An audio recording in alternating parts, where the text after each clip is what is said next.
Welcome to Pillowtime Sleep Stories, where we listen, we relax, and we get sleepy. As always, my name is Sophie, and it's my humble pleasure to be your host. Tonight's story was written by Alicia Stefan, and I'll be reading it for you. Right now, you are in the relaxing role of the listener. You have no other job and to prepare for a good night's rest. Find your most comfortable position in your bed, and then relax.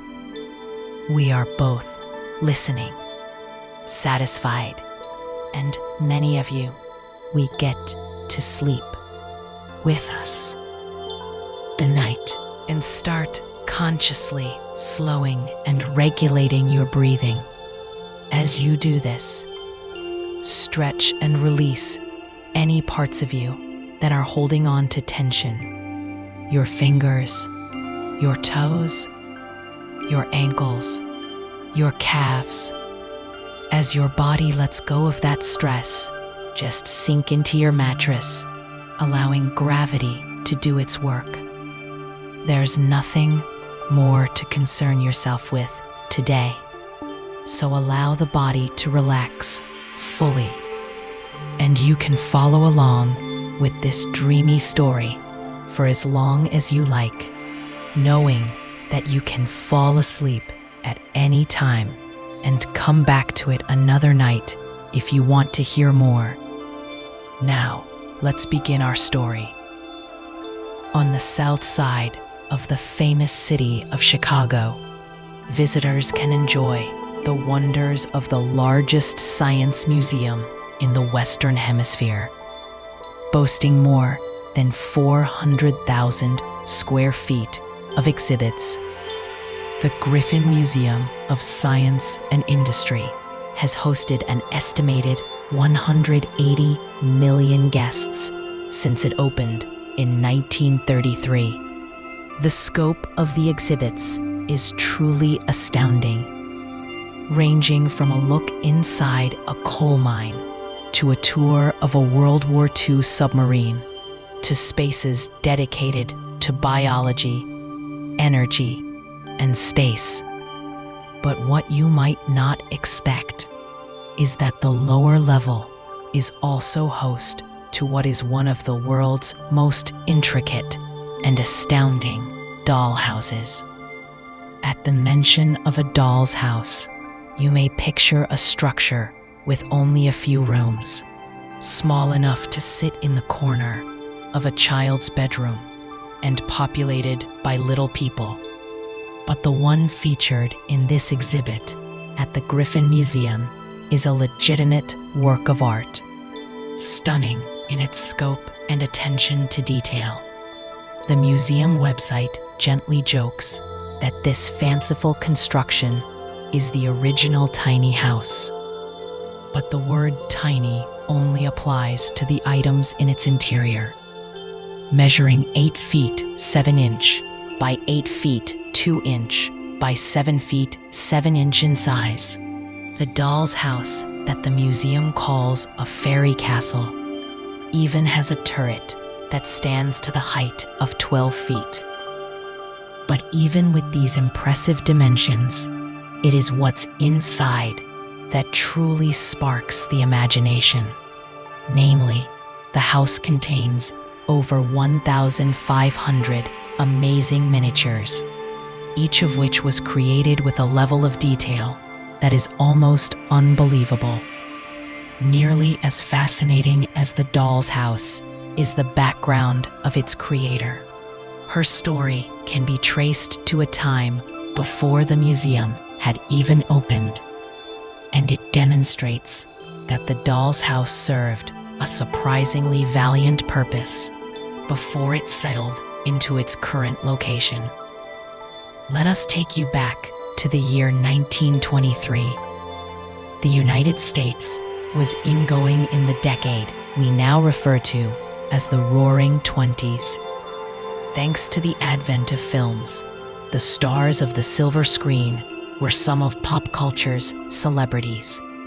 It was that year, 1923, when a beautiful young actress named Colleen Moore burst upon the scene, becoming an overnight sensation after starring in a silent film called Flaming Youth.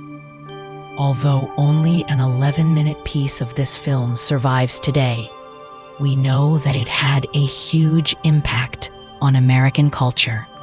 Namely, it reflected the new freedom women were experiencing in the transformative age of the flappers. In his retrospective essay, Echoes of the Jazz Age, referring to the new morals of the era, iconic author F. Scott Fitzgerald said, "I was the spark that lit up Flaming Youth, and Colleen Moore was the torch." If you have never heard of Flaming Youth, you're not alone. In fact, it has been estimated that 90% of the films made prior to 1929 have now been lost, which includes 75% of all silent films like Flaming Youth. Chap. But even the modern viewer will recognize the signature sleek, bobbed hairstyle of the flappers, which was largely popularized by none other than Colleen Moore. According to the Library of Congress, Colleen continued to make films throughout the 20s and into the early 30s, rating as one of the highest paid actresses in Hollywood at the time. But underneath the glamorous exterior, Colleen also had a great mind for business. She invested her earnings wisely, and even after her career in film had ended and the Great Depression arrived, she was financially comfortable. In fact, she was so good at managing her money that she later became a partner at the investment firm Merrill Lynch. The LA Times newspaper once characterized her as Peter Pan with a collegiate figure and a Wall Street brain. It was the success of her financial life in combination with her Hollywood connections that made the construction of her impressive doll's house possible. Colleen had already owned numerous doll's houses as a child, and in the prime of her film career in 1928, she decided to pursue her passion for them on a grander scale. Enlisting the help of architect and Hollywood set designer Horace Jackson, she developed a layout for her project.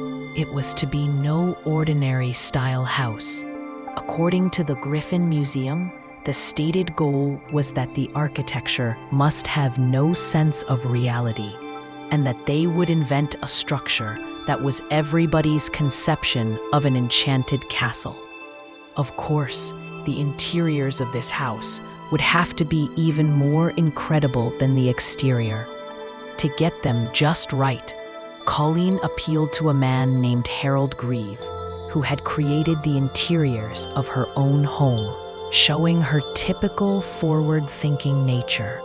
Colleen also made sure that this incredible structure would be portable and not permanently anchored in whatever place she and her team constructed it.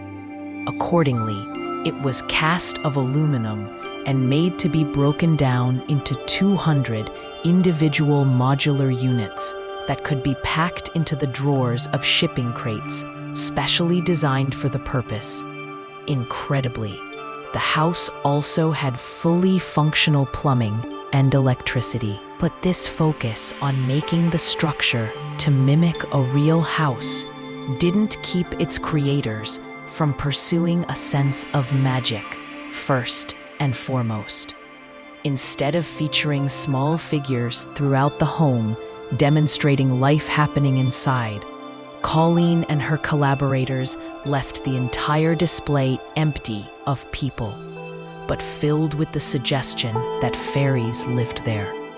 This mood was evident in the whimsical themes of the rooms, which were inspired by fairy tales and folklore. But it was also apparent in the little details throughout. For example, there was no railing placed on the spiral staircase, suggesting that fairies could go up and down it by simply balancing with their wings. In another room, Colleen's own original narration once explained, "This furniture is made for fairy folk who like to read in different positions. That chair, turned up in front, is made for a little elf who likes to read with his feet in the air." By the time the doll's house was completed in 1934, there were 100 people working on it. Its estimated value was $500,000 at the time, which would be roughly 11 or 12 million nowadays. But Colleen Moore wasn't content to simply admire her finished project. With the nation entrenched in the Great Depression, she wanted to do something to help people. So she took the doll's house in all of its portable parts and began exhibiting it around the country to raise money for children's charities. She traveled by rail, stopping in major cities around the United States. At each stop, a team of 10 people would assemble and then disassemble the entire structure. Often, she would exhibit the doll's house as an attraction in the toy department of a major retailer. These included the flagship Macy's store in New York City, the Fair in Chicago, and May Company in Los Angeles. One brochure offered by the fair declared the doll's house to be a museum in itself and promised visitors, "You will want to see it again and again." On just one day, in 1935, Macy's reported a crowd of 115,000 visitors to see the doll's house, each paying a small entry fee.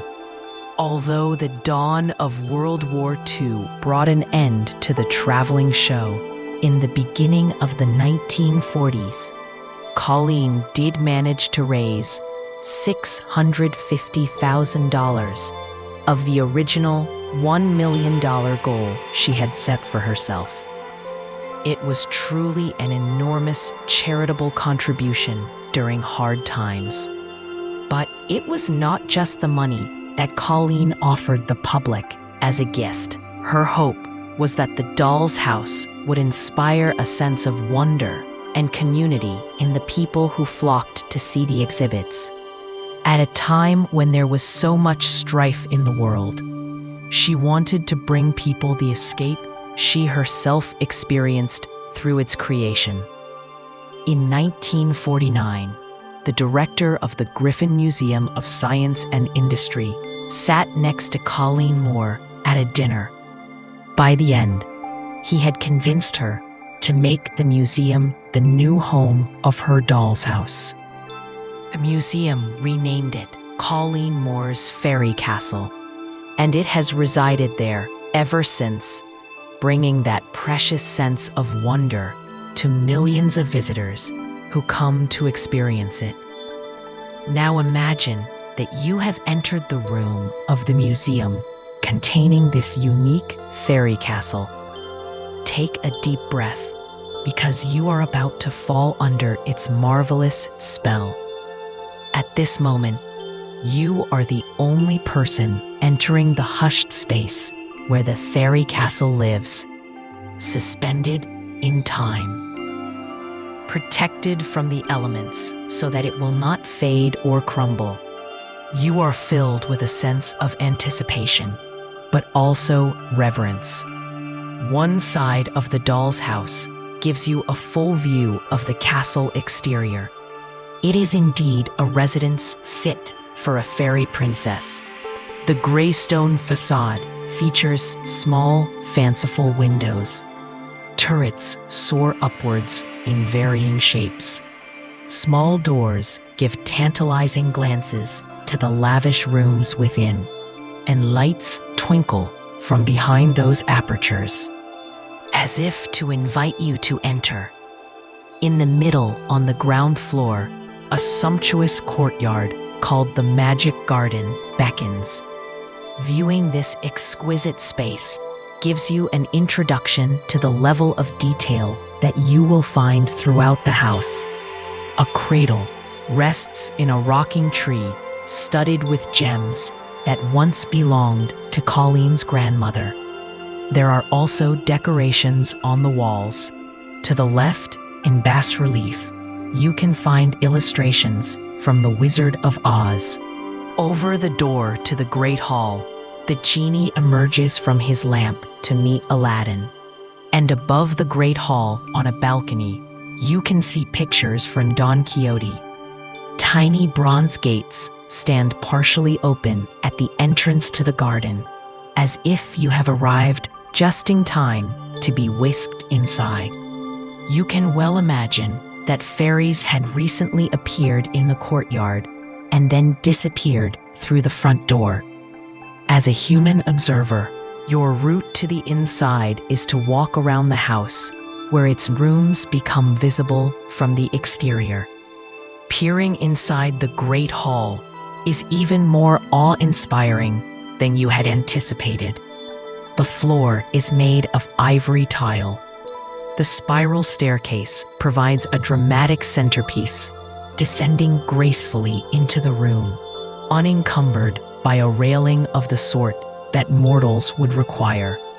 The ceiling is painted with scenes from fairy tales. Even the windows are gorgeously decorated with these vignettes. You spot one from Jack and the Beanstalk, and another from The Princess and the Seven Swans. And in this room, you find a miniature framed drawing of Mickey and Minnie Mouse, contributed by Walt Disney himself. Other tiny items in the room are even more wonderful. You spy what surely must be Cinderella's glass slippers, decorated with tiny red bows. Then you are delighted to spot the 3 chairs belonging to the bears from the Goldilocks story. You can't believe how small they are. In fact, even the largest, belonging to Papa Bear, weighs only 1/150,000th of an ounce. You scrutinize a pedestal in the middle of the room and see that it is a nest full of golden eggs, presumably belonging to the fairy tale goose herself. There are also pieces of ancient tart, and on either side of the door, there are 2 little silver suits of stately armor. These came from the collection of actor Rudolph Valentino himself. But the defense of the room is not entirely up to the knights. Near the nest with the golden eggs, there is a teeny tiny pistol that is actually capable of firing. There is even a working console radio that stands less than 3 inches tall. Behind the Great Hall, you are able to view the chapel, which is full of wonders. First and foremost, there is a gold monstrance containing a sliver of wood that some believe to be an actual piece of the cross on which Jesus was crucified. This bit of wood was a gift to Colleen from the former ambassador to Italy, Clare Booth Luce, who had received it from the Pope. Another noteworthy miniature in the chapel is the printed Bible, which is often referred to as the smallest in the world. It contains the entire New Testament. The chapel boasts floor-to-ceiling stained glass windows and also has a pipe organ with 100 keys that plays music via a remote control. Adding to the richness of the room is a 500-year-old carved ivory crucifix and a gold baptismal font. The floor is made of inlaid ivory and features biblical symbols. Cinderella's drawing room is another magnificent feast for the eyes. the famous character presides over the room from a mural painted on the wall. You are drawn to the glittering chandelier in the ceiling, which was designed by a Beverly Hills jeweler. The floor is beautiful, made of rose quartz and jade from China. Reportedly, it took 9 months to complete. And that's not the only thing hailing from that region of the world. There are 2 vases at the foot of the stairs that were carved from amber over 500 years ago, and which came from the collection of the Doja Empress of China. You spy a darling little chess set on the table, waiting for fairy players to arrive. And although it's easy to spot the rosewood grand piano, what's less obvious is that there are real musical scores on it, handwritten by famous composers of the early 20th century. After the brightness of the drawing room, the undersea theme of the library is both moody and soothing. Literary scenes of the sea adorn the walls, including the characters of Gulliver, Captain Kidd, and Robinson Crusoe. The furniture fits the setting perfectly, with legs fashioned from verdigris copper in the shape of seahorses and sea snails. Even the pillows are in the shapes of stars and moons, such as one would see sailing at night. But most amazing is the fact that the library holds most of the books in the house, which number over 100. Many of them are in the handwriting of their own famous 20th century authors, including legends such as F. Scott Fitzgerald, John Steinbeck, and Willa Cather. And for other famous people, there is a postage stamp-sized autograph book. It contains the signatures of such luminaries as the Duke and Duchess of Windsor, Charles de Gaulle, Winston Churchill, Albert Einstein, Queen Elizabeth II, and no fewer than 6 U.S. presidents. Furthermore, there are 2 photograph albums. One features European royalty, and another is full of movie stars. This drawing room feels like a place you could stay for hours if you were only small enough. The dining room is centered on a replica of King Arthur's round table and is set with tiny solid gold plates, knives, and forks. While the doll's house was going through a recent restoration, the artisans had to wear masks to avoid accidentally inhaling these especially tiny artifacts on the table. You wish you had superhuman vision, so you could see the famously minuscule stitches of the hanging tapestries. They also feature stories of King Arthur and were reportedly made by a master needlework artist in Vienna. The walls are marble, but the walnut furniture gives the entire room a feeling of warmth that contrasts with the cool nautical themes you just left behind in the library. The kitchen is steeped in fairy tale details. Its copper oven is meant to bring to mind the one that belonged to the witch in Hansel and Gretel. But all that is actually inside the oven is the pie with 4 and 20 blackbirds from the famous nursery rhyme. Copper pots also hang nearby on a pot rack. The walls feature murals that show scenes from the 3 Little Pigs, Jack and Jill, Humpty Dumpty, and Little Bo Peep, who even has her sheep along with her, stacked on the table as if waiting to be set out. There is a set of actual Royal Doulton china that is an exact replica of the one in Queen Mary's enormous doll's house at Windsor Castle. Peeking upstairs next, you are first drawn to what is known as the princess's bedroom. Its colors remind you a bit of the Great Hall. The golden bed itself is inspired by Sleeping Beauty. It is shaped like a swan and adorned with cupids. Spread over it is a delicate coverlet that imitates a spider's web. The walls are painted with whimsical flourishes and fairy pictures, and the tall windows are made of stained glass.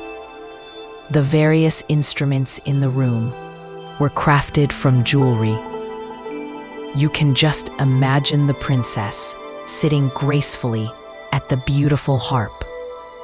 The battery enamel furniture is decorated with gold and diamond jewelry. 2 dramatic chandeliers hang from the ceiling above, with specially designed light bulbs, no larger than a grain of wheat. But perhaps the most incredible miniature in the room is what is reportedly the world's smallest toiletry set. There is actual fox hair in the brush, which the creator trimmed from his wife's coat. The princess also has a tiny mirror, as well as a perfume bottle that sits near bejeweled boxes. But it is the cool luxury of her bathroom that perhaps delights you the most.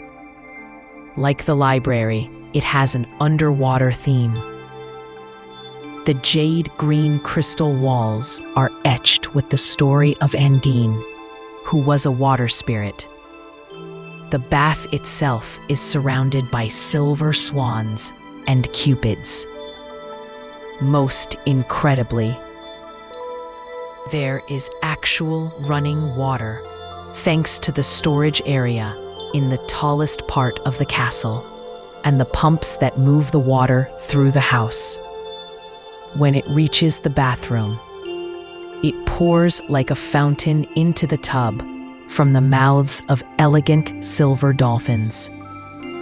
In the back of the bathroom, a 6-sided mirror reflects more cupids, and recessed lighting glamorously sets the entire space aglow. You would love to lose yourself in this watery paradise. The prince's bedroom continues the cool, soothing tones with blue enamel walls, but his themes center around heroic stories. The ceilings are decorated with Russian and Asian fresco and gold detailing. Keeping with those themes, the story of the Russian Tsar Sultan and the Swan is carved into the furniture. Lying on the rich walnut bed, there is a replica of King Arthur's sword, Excalibur, calling to mind great deeds. Heightening the cold weather mood from the Russian pictures is the white bearskin rug on the floor.